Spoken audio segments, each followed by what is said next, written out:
Well, welcome to our first study group and an overview summary, activity summary type of broadcast here. We've been using this vehicle, Google Hangouts, before, but really haven't recorded or put anything up on YouTube. So this one is just kind of an overview of where I am anyway with Kubernetes and the Docker building and basically working toward getting a Kubernetes deployment of Kafka to do different types of message passing and message processing. So the plan I'm doing here is just kind of walking through some things that I've learned that probably weren't really, may have been obvious, but really kind of sunk in over the last couple of days as I've been working with this. So the first thing to notice here is, well, let's see, first of all, if I can actually increase the size of the, there we go, increase the size of the text or the font so we can see it better. You can see right here, I started Minikube in this directory, and it spun up, and basically, as you can see, I did kube control get deployments, and there really was no resources found, no pods found, and I did kube control get services, and I really only had one service, which is the Kubernetes cluster that's spun up by Minikube. So I looked at that and I said, okay, what I really want to do with Minikube is figure out how I can change it, or if I could have multiple Minikubes running and talking to each other. First of all, right now it seems to me that I can't have, or I haven't figured out how to have more than one Minikube running at a time, but I can have different configuration and configuration scripts, YAML scripts in the file, and run those and create services and delete services so that I can modify the same Minikube. And I tried also to save VirtualBox. I'm running Minikube in VirtualBox, and what I did was I saved some of the VirtualBox images. That was problematic in trying to restart those, but to me that might be a good way to save off images and save off state. I just haven't really discovered the best way to do that yet. But anyway, in this case, here's the spun up Minikube used, and basically it created a cluster with nothing in it. Okay. And then I went along and I moved from this Minikube test3 directory to Minikube test2 directory, which had a Nginx pod basically in it. And still, this is the same Minikube. And so I gave the command Minikube start, and it started, it said starting local Minikube cluster, running through that, and then it set up the Kubernetes pod again. But I couldn't really see the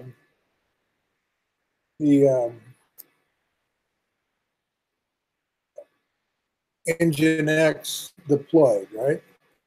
So I tried to bring in a new YAML file here. Did the wrong thing on that. But then again, what I did was I said, okay, well, I'll use kube control to apply that pod nginx YAML file to the already running Minikube. See how that works? And that created the pod. So I worked through that piece, and now I also brought in some more deployment YAML scripts for a Nginx deployment, which is different than the Nginx I just started. I deployed those, and then as you can see, when I get the pods, I actually have 3 running pods. 2 of them are the Nginx deployment, which have replicas. And then the first one, of course, was the first Nginx one that I did. So that was rather positive. And I also opened the Kubernetes dashboard and had that working. I went through and I said, okay, let's look at this, see what's here. And so again, as I said, I have 2 Nginx deployment pods running and 1 just regular Nginx running. So I have them describe those, what those are. This basically describes the content that's going on, what's in there. And I just simply did it again to see what was going on.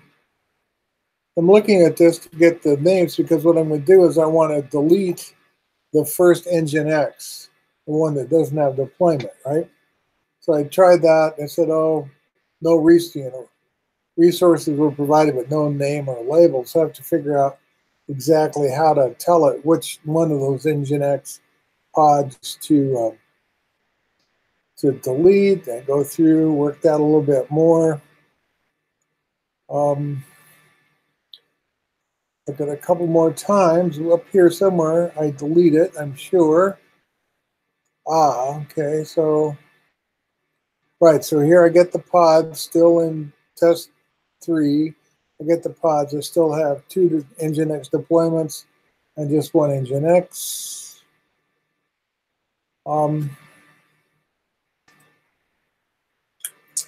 Now look at that a bit more. I get the pods. I look at the pods. And somewhere along here, I delete it because it's gone. You can see now that I only have Nginx deployment. So where did I, here it is right here, kube control delete pod. So I had to tell what pod, the pod name, Nginx. Once I did that, then it said, okay, the pod Nginx is deleted. So that's really good. Now I can figure out how to dynamically configure the pods within a cluster so you don't have to rebuild everything from scratch again. So then I pulled in these other deployment YAML files here from a different overview of how to deploy services.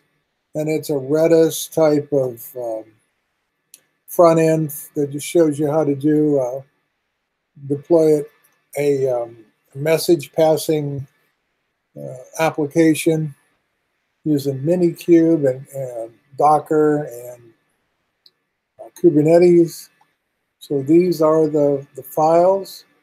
I just apply them one at a time. The problem here, of course, is that these are being pulled down from the main Docker repository, and it takes a while. Some of these took as much as 20 minutes to download and get going. And so you can see here at 1 minute it's container creating, and still 7 minutes and so forth. Here up to 18 minutes it finally started running. So one of the things I'm going to be looking at in the future is figuring out how to do my own local repository so that I can keep the code and the containers organized locally, and maybe even in Kubernetes Minikube, there seem to have a registry. I haven't figured out much more than that. That one seems to be there in add-ins, or add-ons, and try to figure that one out. So I go through here and deploy all the components for the for these containers, and you can see again that each one takes time to download and create. This one took about 14 minutes to get going. But also you can see that we now have a Kubernetes services, a Redis master service, and a Redis slave service.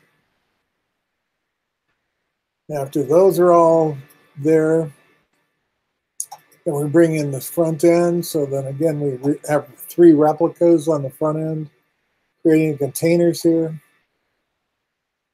Might take a little bit of time to get those going. So we're looking at these, and it takes about, what, 15 minutes. 15 minutes, we still have one front end ready to go. That 15 minutes are all basically running. So it's quite a bit of traffic on the net, and some really looking at creating a local container repository, cut that down. But now we look at our services here in Kube Control, and we have a node port, which basically exposes the front end to the outside of the cluster. Then we have Kubernetes cluster, Redis master, Redis slave. And so to expose that front end, we really need to get the URL right here, the service front end URL, which is printed. And then you drop that into a browser, which we'll look at here in a bit. I believe it's still running. And that will show you, basically give you access to the code that's running. And then, of course, get services. Again, we have 4, the front end, the Kubernetes, Redis masters, and Redis slaves. We look at the pods, we can see that we have multiple front end pods, multiple slaves, one master. So that, that's all kind of interesting, and it gets running. But again, this took about an hour or so to actually get running. And so that's, well, and about 3 hours actually, if you consider the original stuff that I started with. So local repo would be good. But then I started thinking about, well, how is Minikube built? How does it work with a VM? What OS does it have? Things like that. So I decided to check, and so I checked Minikube. You can just SSH into Minikube.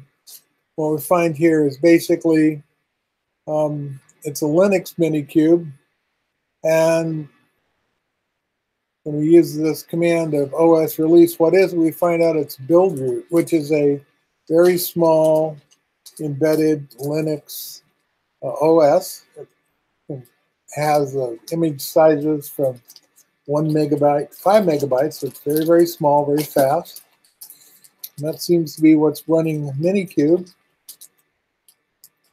inside of the VM, the virtual box.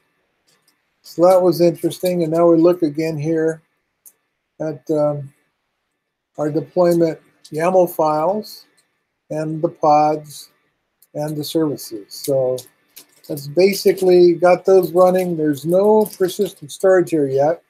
That would be the next type of deployment we're going to do, like with a web server and a different kind of persistent data store and a front end and a node front end.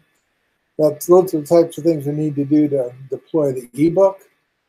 So those are the things we're kind of working on, but made some fairly significant conceptual breakthroughs here on how Minikube works and how this is all able to kind of fit together. Now let's go stop presenting this, and go look at what we have here.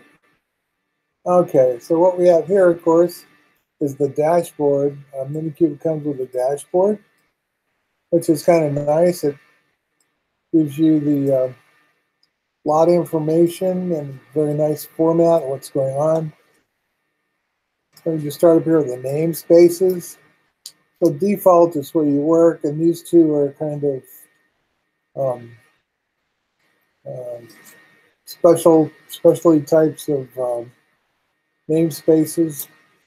And namespaces are kind of like a virtual cluster. They don't share stuff in between them unless you specifically set up passageways between them.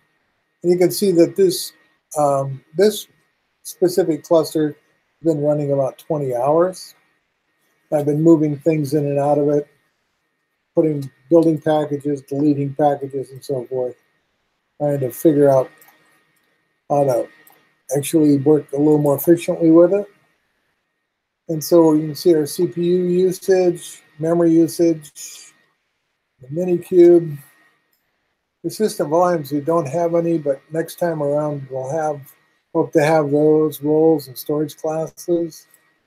In the overview, of course, have deployments, pods, and replica sets. And this is basically, again, shows you a little bit over time how the system is using the memory and the CPU resources. We have the front end, the Redis slave, the Redis master, and then the Nginx deployment. Now, the Nginx deployment basically is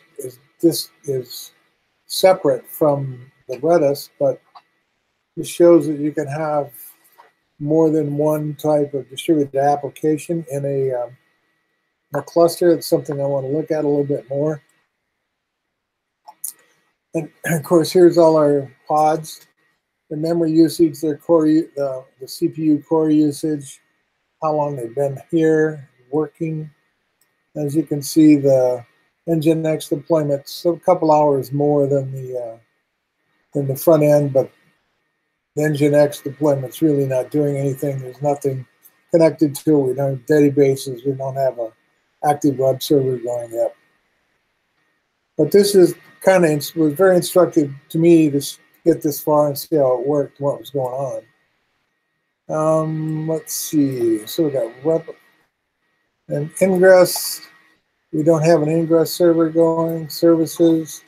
These are the ones that we have available now. Config maps. None of those. Persistent audio claims. None of those. And secrets. This is for the default token. We didn't do that in our deployment, but our next set through should actually have some of that. Let's see. Okay. Now. You're okay. We'll stop screen sharing, and then we'll find. Okay. Well, before we do that, whoops, wait a minute. All right. What we want to do is we want to find the, here it is, right here, the guest book. Okay, so let's share that. Application window is the guest book. We'll share this. And this is basically the Redis application that was put together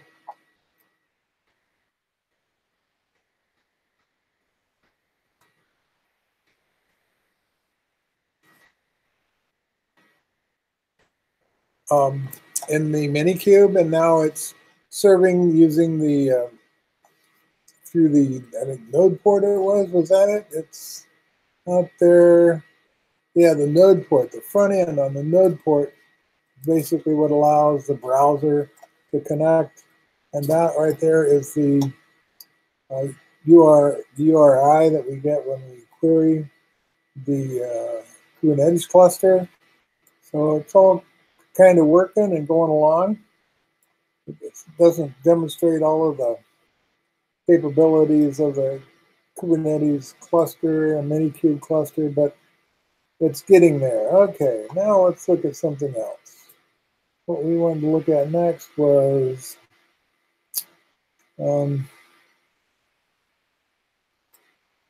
yeah, this one right here. So let me bring this one up. Application window, this guy. Okay. And so this one, I believe, is a very good local Minikube workflow, or how to use Minikube to support portable development workflows.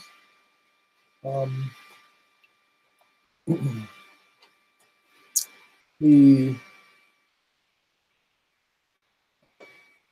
idea here just kind of shows that Minikube, which has its own Docker image in it, its own Docker system. And it also has that little small embedded Linux version running it. It's using a VirtualBox for the VM driver that's on a host on a Mac, and I'm running this one on my Mac machine. I've also run on my Linux boxes. We ran through these. I've done this on that Nginx, that first one I deleted.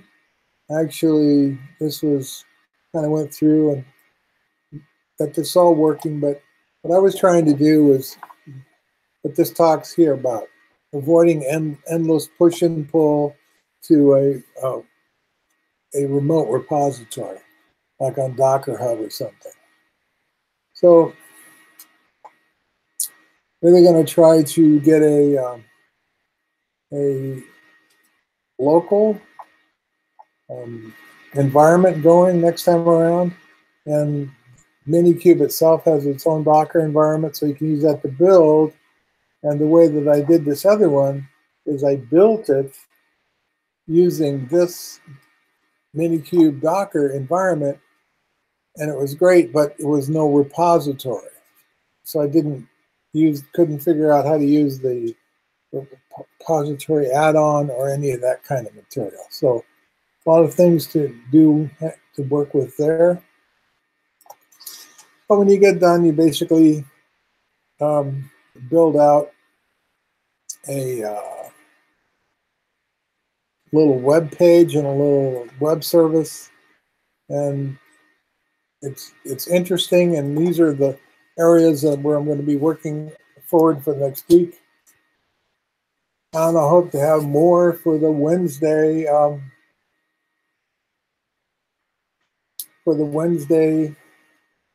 meeting. So I'm going to, and it's about a little over 20 minutes now, so I'm just going to stop this broadcast.